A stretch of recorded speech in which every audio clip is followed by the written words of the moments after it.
7h21, excellent début de journée, bon vendredi. Ne partez pas sans le parapluie ce matin, il est indispensable. Vous écoutez Europe 1 matin avec Dimitri Pavlenko. Bonjour Laurent Tessier. Bonjour à tous. Alors ce matin, vous voulez nous dire votre fierté d'être français. Oui, j'écoutais hier le président des Républicains, Bruno Retailleau, annoncer sa candidature à l'élection présidentielle et une phrase a retenu mon attention. Je veux agir pour faire renaître la fierté française. Je défendrai notre mode de vie, notre culture, nos coutumes, notre civilisation.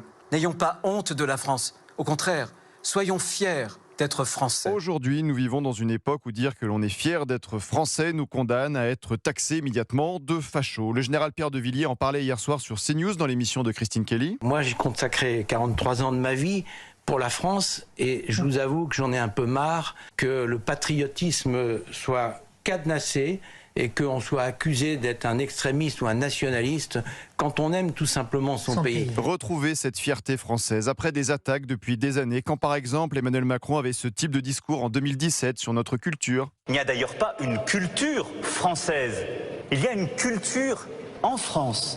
Elle est diverse, elle est multiple. Quand des émissions comme Quotidien aiment tenir ce genre de discours sur le pays. Si la France était un peu moins raciste, voilà. Retrouver cette fierté française, pas seulement pendant les Jeux Olympiques, pas seulement pendant les Coupes du Monde de football, à sortir nos maillots de l'équipe de France, nos drapeaux dans les rues, afficher les couleurs sur le visage, pas seulement pendant les matchs de rugby, à chanter tous ensemble dans le stade la Marseillaise.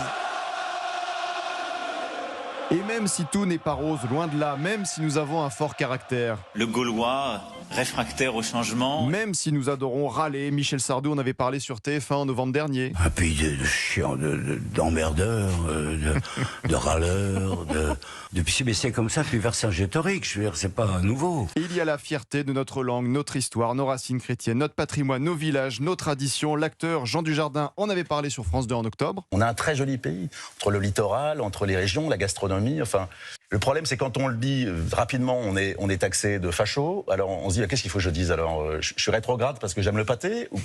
Qu'est-ce qui est compliqué en fait là-dedans, quoi? Nos vins, nos fromages, nos plats, le bœuf bourguignon, le cassoulet, la blanquette de veau, le confit de canard, la choucroute, les crêpes, les galettes, la raclette, le pot-au-feu, la ratatouille, la salade niçoise, c'est merveilleux, on adore faire renaître cette fierté française, nos régions, nos chansons.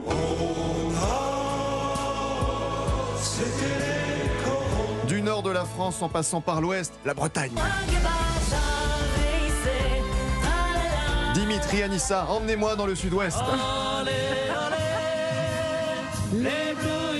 Faire renaître la fierté française. Eh bien oui, soyons fiers d'être français. Oula, il a envie de faire la fête, Laurent Tessier, j'ai l'impression. Je suis prêt pour ma soirée. Le supporter qui est en lui se réveille. Il est 7h23.